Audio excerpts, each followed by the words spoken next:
Alright, so I'm going to start with a little bit of a story. I have a pansexual roommate, and she and I were having a discussion about God, which is funny because she's an atheist and I'm not, or whatever, and so we were talking about heaven and hell, which is today's topic.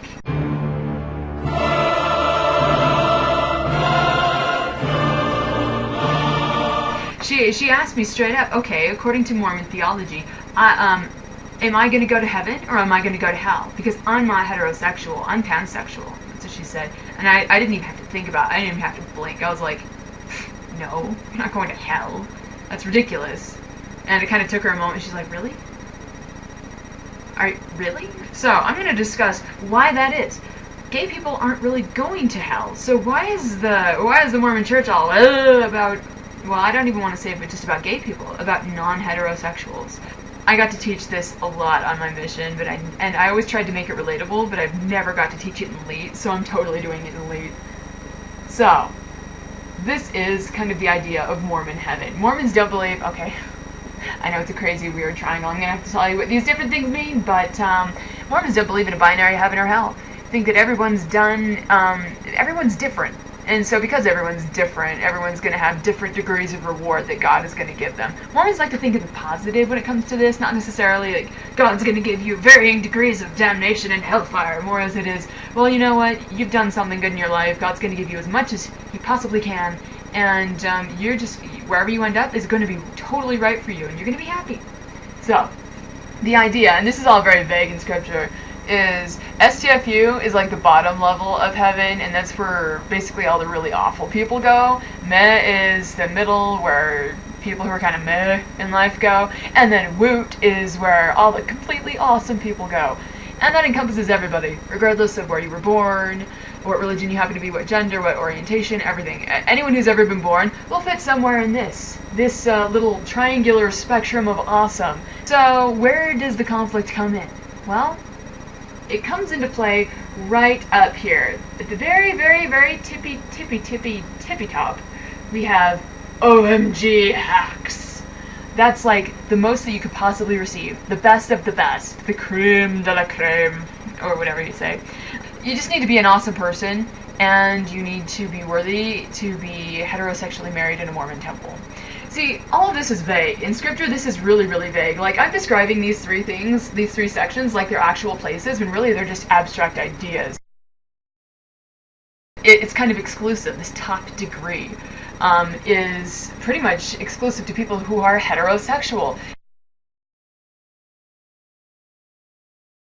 With the emerging awareness of sexuality being a complete spectrum, not even a binary between hetero and homo, but an entire spectrum, the theology really isn't equipped to deal with that. The Mormon mentality kind of goes under this assumption that absolutely everybody is heterosexual. God obviously wouldn't make somebody who couldn't achieve OMG hacks. That would be completely unfair. See, the idea of Mormon heaven is that everything is fair. Regardless of whatever earthly circumstance, everything will be made equal and you will be judged on the content of your character. Thus, everyone is judged absolutely fairly, and you get the exact degree of mercy that you deserve. So the idea that other sexualities exist automatically excludes them from this top degree, which really, really puts everything in a bind. Can this doctrine be expanded to include other sexualities? Potentially. Do I think it will be? Probably not. I can't really say. Yeah, it's like in the end, we're all basically destined to be heterosexuals. And so this raises a problem not just for people who are not heterosexual, but for single people too. People in the church who are older and single face a very similar dilemma. In order to go to the top degree of heaven, you need to be married. So if you're single, you're kind of screwed. And if you don't want to get married, that makes you kind of a sinner. And like for me, I've never really wanted to be married. The idea of being up in OMG hacks, this top degree, isn't just being married, but it's being married and having children. I don't really want kids, and I don't want a marriage in which I'm expected to have kids or have sex, and so, yeah. So unless you happen to fit into the very specific cookie cutter position of, I want to get married to a member of the opposite gender and have lots of little babies forever and ever, unless you're wired that way, you pretty much are excluded from the top degree of awesome, which, as I've already said, pretty much everywhere in this scenario is awesome, but that brings a level of unfairness into it that is not exactly comfortable. Are there real answers to this? No. I think that's why it's so controversial.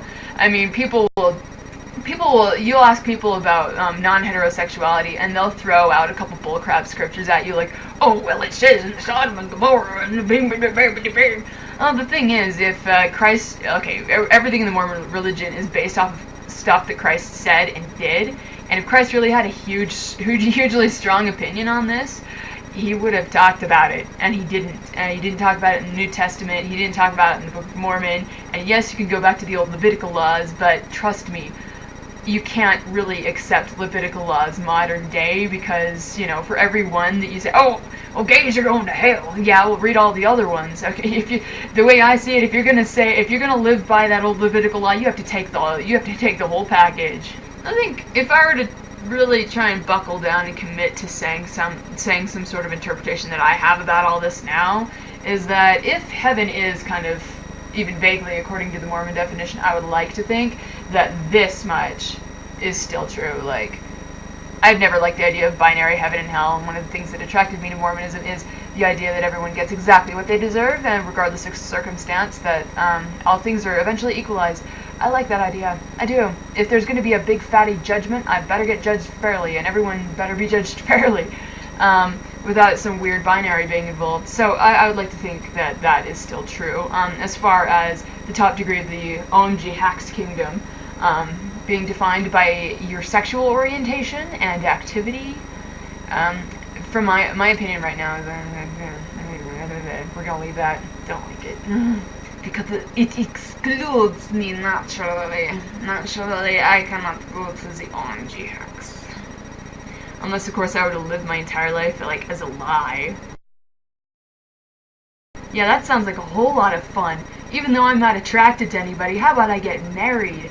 And, you know, even though I don't want to have kids or sex, you know, how about I just do that anyway? How about I fulfill the Mormon checklists in the hopes that I will be able to fit into OMG Hacks in the afterlife, even though that'll probably make me miserable right now. You know, it's all worth it in the end, and in order to be righteous, you gotta get in line.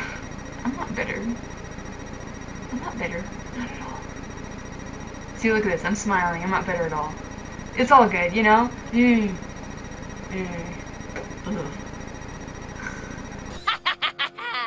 Buttermilk. It makes a body bitter. Ah, what do you know?